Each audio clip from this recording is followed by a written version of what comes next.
Today on Steelers Talk, we're going to be breaking down every single position on the Steelers depth chart after the conclusion of the 2025 NFL Draft. The draft is really the last kind of moment where there's significant additions to the roster, so we have a pretty good idea of what the Steelers roster is going to look like heading into the offseason program at this point. So let's take stock of where the depth chart is. Before we get into the content today is the final day of April. It's actually my dad's birthday, so Dad, if you're watching, happy birthday to you.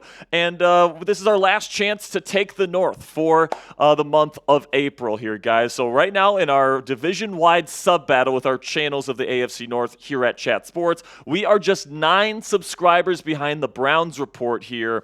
So if we can get 10 more people at least to click that subscribe button and pass them on the final day of the month so we can be the winners of this month's sub-battle. New viewers, we are counting on you guys. The people that are already subscribed, the people that are already the real ones, they've already clicked that subscribe button. They can't help us. It has to be the new people that haven't clicked that subscribe button yet. So if you guys want free and in-depth Steelers coverage every single day here on YouTube, click that subscribe button and help us win the North. Okay, so first, let's start with the offense because I think that the Steelers offense heading into this season is very, very intriguing. Now, right now, Mason Rudolph, Skylar Thompson, and rookie quarterback Will Howard are the only quarterbacks on the roster. But let's be completely honest with each other for just a second here, guys. It's going to be one of these two, all right? Aaron Rodgers or Kirk Cousins is going to be the starting quarterback for the Pittsburgh Steelers, at least to start the 2025 NFL season. It's probably going to be Rodgers, and it's probably going to be on something like a 1-year, $10 million contract. But if Rodgers pulls a Rodgers here and says, I'm retiring at the last second, then I think the Steelers are more than comfortable trading, say, like a conditional 6th-round pick for Kirk Cousins for him to be the new starting quarterback heading into the 2025 season. So take your pick for me down there in the comments section. Between these two quarterbacks, would you rather sign Aaron Rodgers for a 1-year contract worth around $10 million? Would you trade a conditional 6th-round pick that could turn into a 4th-round pick in next year's NFL draft for Kirk Cousins? Let me know what you guys think down there in the comments section for today's pinned question. YouTube's going to throw you an ad break here in just a couple of seconds. And when that happens, take advantage of that time by letting me know which veteran QB you want leading the Steelers offense this year.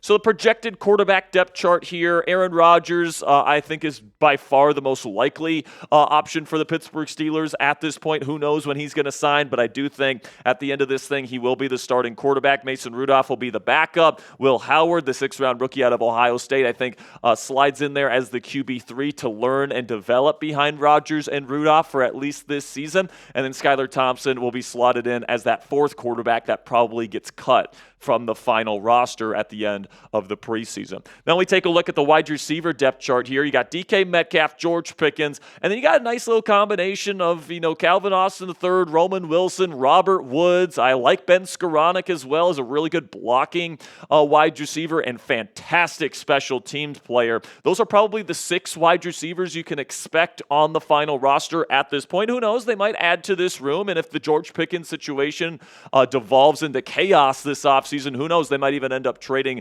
George Pickens at some point. But it certainly seems like the 6 wide receivers they're at the top of the depth chart are the ones that they probably plan on moving forward with heading into the year. Then at the running back position, Jaylen Warren and Kaleb Johnson are probably from day one going to be the starting running back duo. They're going to be working off of each other, similar to how Najee and Jaylen have been over the last several seasons. I'm sure Jaylen will probably be the one that's listed at the top of the depth chart technically, but I do think Warren and Johnson are going to have a pretty similar amount of snaps, especially as the season goes on, whereas Johnson, I think, has a chance to establish himself as this team's bona fide number 1 running back by the end of the 2025 season. You also have guys like Kenneth Gainwell, who's an excellent 3rd running back option. You still have Cordero Patterson on the roster. We'll see if he ends up getting cut. That's certainly a possibility. And then Jahad Ward and Aaron Champlin are probably going to get cut at some point, but they are still on the roster right now. You look at the tight end / fullback kind of situation. The Steelers got Pat Freiermuth and Darnell Washington pretty clearly the top 2 tight end options. Connor Hayward can also slide in at fullback, but he's probably their number 3 option at tight end as well. I would expect those 3 guys to probably make the roster once again this year.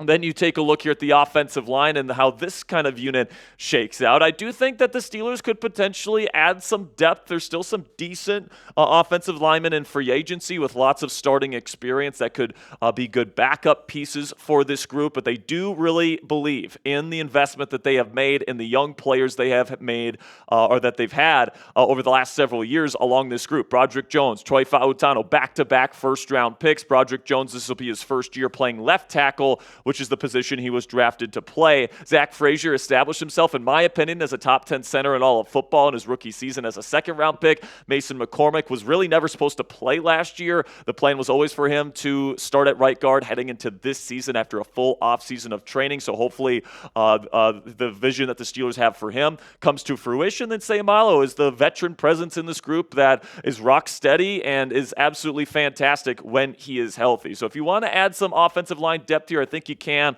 but I do think the starters are all but set in stone. So to recap here, the 2025 offense, or at least what it's expected to be, Aaron Rodgers as the quarterback. I really like the top kind of offensive weapons that you've got at your disposal here with Metcalf, Pickens, Johnson, Warren, and Freiermuth. And then, like I said, the Steelers really like the young investments they have made on the offensive line. Now, I think that the two X factors that are going to determine just how good the Steelers offense is next season, number one, will the offensive line develop? Because they absolutely have the talent to be one of the best units in the entire National Football League. They got multiple first-round picks on there. They've got multiple high draft picks out on there, but they are unproven, right? Like Broderick Jones has played 2 seasons at right tackle and has looked awful. He has a lot to prove at left tackle next season. Troy Fautano, he has to prove that he can stay healthy throughout the course of an entire NFL season. Mason McCormick has to prove that he's a serviceable player at right guard after really struggling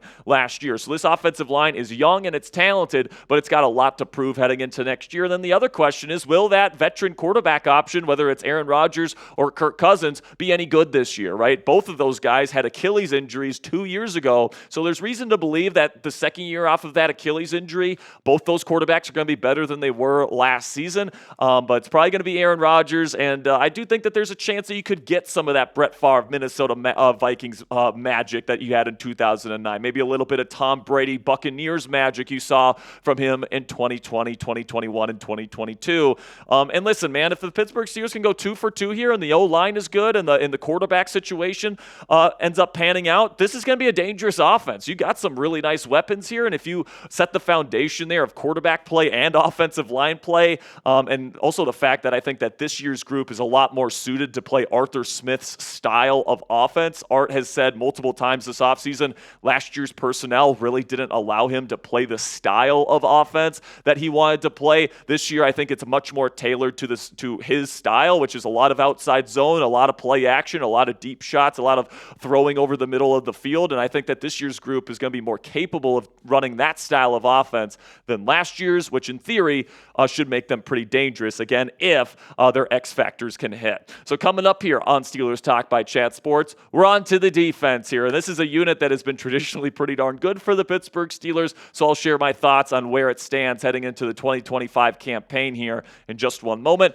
But first, I want to talk about somebody that I'm very excited to play for the Pittsburgh Steelers this year, and that is DK Metcalf. He'll be wearing the number 4 here with the black and gold. And if you guys want to get his jersey today and help out the channel, you can go chatsports.com/DK. I'll put the link to that in the comments and description of today's show. And if you guys use that link and you make a purchase, we get part of the proceeds from our friends at Fanatics. So not only do you get that DK Metcalf jersey, but part of that money does go to us here at Steelers Talk to buy new equipment, to improve our graphics, to pay our rent, to keep the lights on, all that different stuff. We really do appreciate your guys' support. So if you want to help us out and you want to help yourself out here, go chatsports.com/DK and get your brand new Steelers DK Metcalf jersey this afternoon. All right, so now let's move on to the defense here. And when they're in their base formations, they like to go to a 5 down front. Of course, it's a 3-4 defense. And you've got Alex Highsmith and TJ Watt as your starting outside linebackers, with Keanu Benton as your nose, Cam Hayward at 3 tech, and then Derrick Harmon, the rookie out of Oregon. I do expect to be the guy rotating in that Larry Ogunjobi, Stephon Tuitt type of role at the 5 technique. But then, when you go to your nickel fronts, which is a 4 down down front, that's when Harmon's going to be more of a rotational player. Keanu Benson and Cam Hayward are 1 and 2 here on this defensive line heading into the 2025 season. But the fact that you have Harmon as a really, really good pass rusher from that spot to rotate in is going to keep Hayward and Benton more fresh as we get towards the playoffs, which is going to be a big-time game changer. Then you look at the inside linebacker room. Of course, you got Patrick Queen, who you signed to a 2-year contract last year, and then Peyton Wilson, who you spent a relatively high draft pick on last year as well. Excuse me, sorry. Then you also have Cole Holcomb. You also have Malik Harrison. You have Mark Robinson and Carson Bruner as well. All right, now on to safeties here. Minkah Fitzpatrick, free safety, of course. You got Deshaun Elliott, who had a fantastic season last year playing the strong safety position. Then that third safety, kind of bandit role, is going to be Juan Thornhill, coming to us from the Cleveland Browns. Now, Thornhill, as a full-time starter there in Cleveland, wasn't fantastic, but I think in that third safety role where he's going to be allowed to roam the defense, be a ball hawk, do all the things that he is really good at, I think it's a perfect fit for the role that Thornhill is going to be playing here. You also have Miles Killebrew as your special teams ace, and watch out for Sebastian Castro to maybe make the final roster here as the backup safety option. Then you get to the cornerback room here. Joey Porter Jr., Darius Slay are going to be your starting outside corners this year. Beanie Bishop Jr.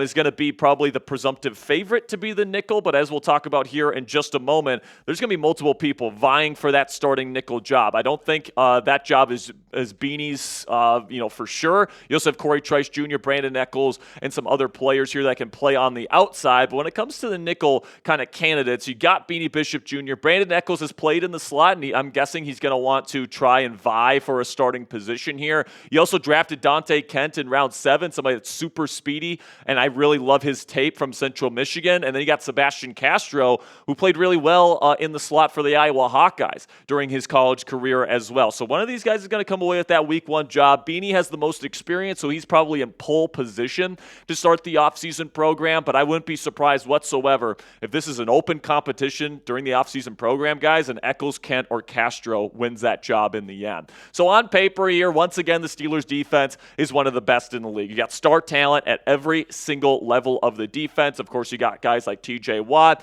Cam Hayward, Alex Highsmith, Patrick Queen, Minkah Fitzpatrick. It's the most expensive defense in the league, and that's for a reason. It's because they're paying a lot of these star-level defensive players a lot of money, and, it's filled across the entire Steelers defense. So I'm very excited to see what this defense is going to look like this year. Of course, like guys like T.J. Watt need to stay healthy and stuff like that, but I do think that once again, this team, if they stay healthy, they're going to have a chance to be not only just good, but possibly great or even elite heading into the 2025 season. And once again, I can't wait to see this unit ball out. So fill in the blank for me down there in the comment section. The Steelers have a top blank roster in the NFL right now. I think you can make an argument it's borderline top 10, depending on how you feel about the offensive line, depending how you feel about the Aaron Rodgers situation and how good he's going to be for this team in 2025. This could be wider ranging. I think there's a lot of fair takes as to just how good the Steelers are. Obviously, when, the uniforms come on and they go between the white lines, once we get to the fall, things are going to sort themselves out. But I think that based on where they started this offseason to where they are now, I think Omar Khan has done a pretty darn good job constructing this roster. So let me know what you guys think down there right now. The Steelers have a top blank roster in the NFL right now. That'll be it for today's show, guys. Thank you so much for making it to the end of today's edition of Steelers Talk by Chat Sports. I will see you guys later, and until next time, guys, here we go, Steelers.